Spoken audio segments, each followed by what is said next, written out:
Should there be a Netflix tax to pay back cities for cable infrastructure? Now, this is a question. It says consumers keep cutting the cord, so less revenue is coming to municipalities from cable companies, right? So this happened because of a lawsuit in Fort Scott, Kansas, where they sued Netflix and Hulu, right? And actually won. Because what happens is a lot of times when they dug up the roads and what have you to put these this infrastructure together, it was based upon the cable companies paying a certain amount of revenue, but the cable companies are losing to cord cutters. So now what they're trying to do is go after Netflix and Hulu and streaming services. So why do they owe, if people, like, how does that make those companies liable for a bad deal that the cities made? Listen, man, this is your tax dollars at work. The government need their money one way or another. You know, then that's you know, they're invoking principles known as right-of-way principles, right? Defendant subscribers usually use a broadband internet connection such as DSL or fiber optic cable to receive their programming. These broadband internet connections rely upon wireline facilities located in whole or in part of public right-of-ways to deliver internet service to the subscribers.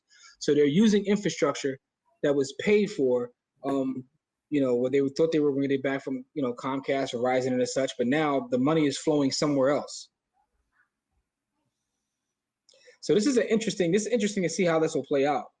The crazy part about a lot of this stuff that goes on is this is our tax money at work. Yeah, man.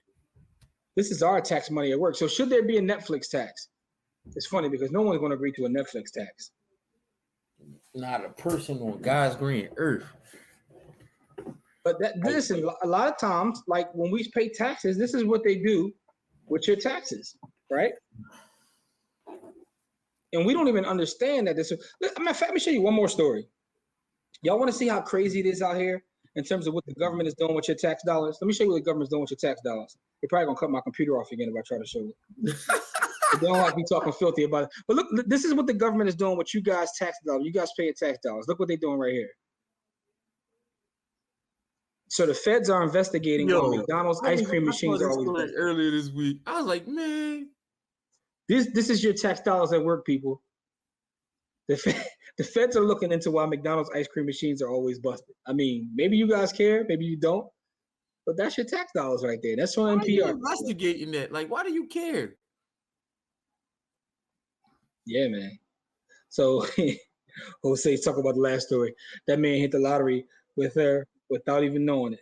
Yeah, she out here hustling, like buying up assets. That's crazy.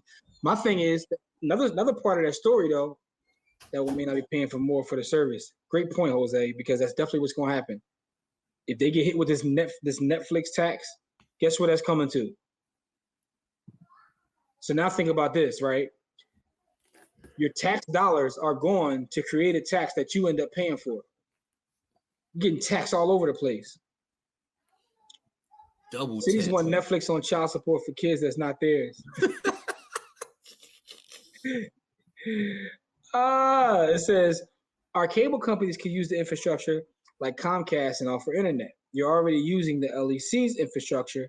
I know more involved, but that's the way to recoup the money. Local exchange carrier. Okay.